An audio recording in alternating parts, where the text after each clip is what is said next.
Well, the federal government's made a very interesting announcement today, and that is in relation to the storage of more fuel. $2.3 billion of it.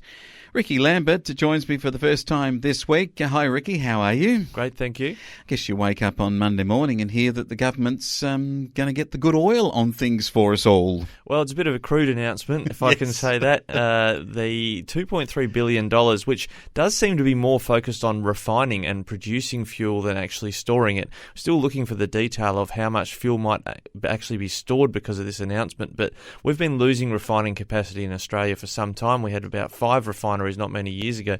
We're down to only 2, and these are the 2 refineries that are getting this support from the government today. Okay, $2.3 billion of fuel security. What this means is that we used to have to keep 3 months of fuel, and then that was in order to protect us against, say, any conflict that might be happening and so on. Then we were, at different times, got down to what, about 2, 3, 4 weeks at times? We were very low in fuel supplies? 3 weeks, down to 3. Okay, so let me ask you, why is this announcement happening now? Shouldn't this have been happening anyway? Well, it's something we've chased up with the government at Flow News 24. No answer from the government yet on why this wasn't announced in the budget on Tuesday night. You would have thought $2.3 billion for this would be a good news announcement to make.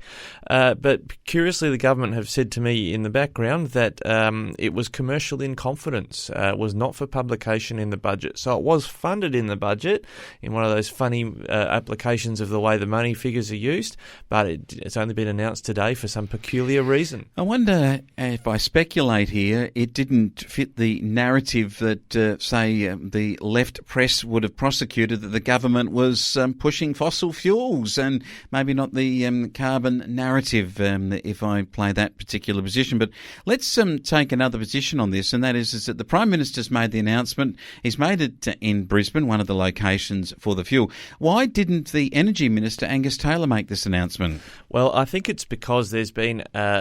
as John McDonnell has commented, and I think you might have talked about earlier today, the rumblings on the backbench within the coalition about the Prime Minister's leadership. And one of the chestnuts of the backbench, particularly the more conservative-leaning backbench, has been this fuel security issue.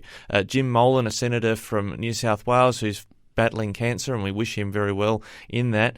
He has been consistently calling out for some years now the 3-week supply we have with our crude oil and petroleum and diesel supplies, and he's been quite right. And I think what the government's trying to do today is to get some positive press. I think that's partly why it was held back as well, to start another week to try and get a positive poll bounce off the back of something that a lot of people, particularly older Australians who remember the oil shock in the 1970s, which was why those international agreements for 90 days were set up, they know about this, and they think this is something the government should have been doing a long time ago.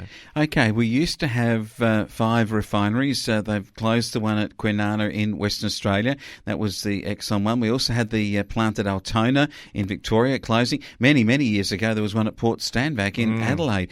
This, to me, seems to be a knee-jerk reaction. They say they're going to save 1,250 jobs, and the Australian Workers' Union, for its part, its National Secretary Daniel Walton, said that this funding would safeguard critical assets.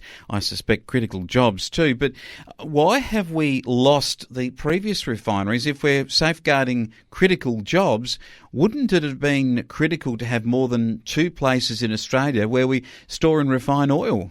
Well, my time in federal politics, we investigated this with the government a number of times, and the supply chain, when you've got ability to bring it from Singapore, South Korea, etc., they rely on this logistical chain. That's why they were happy to be in breach of their international obligations for 90 days and let it get down as low as 3 weeks, because they're quite happy there's plenty of options to bring the supply in.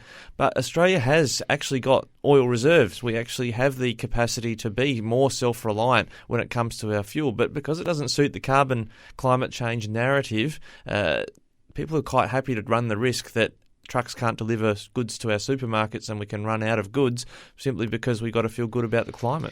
And one of the interesting points is that last year's budget did actually contain $211 million in federal funding, injecting that money into the fuel reserves. And interesting, $94 million was put up by Angus Taylor just 12 months ago for offshore storage in the United States.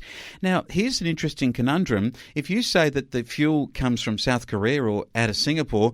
What about if there is conflict in the South China Sea with Taiwan and China?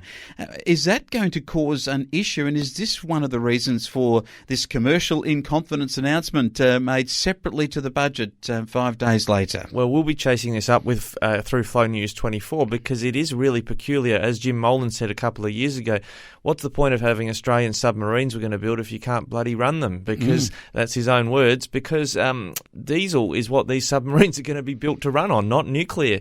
So we can't even escort the ships safely through us into Australian waters using our submarines because they've got to run on the diesel that the ships would be carrying. It's an interesting one for farmers, for miners and for transport operators in regional Australia. We're going to track this story through and you'll see more from Ricky Lambert on this at flownews24.com.au.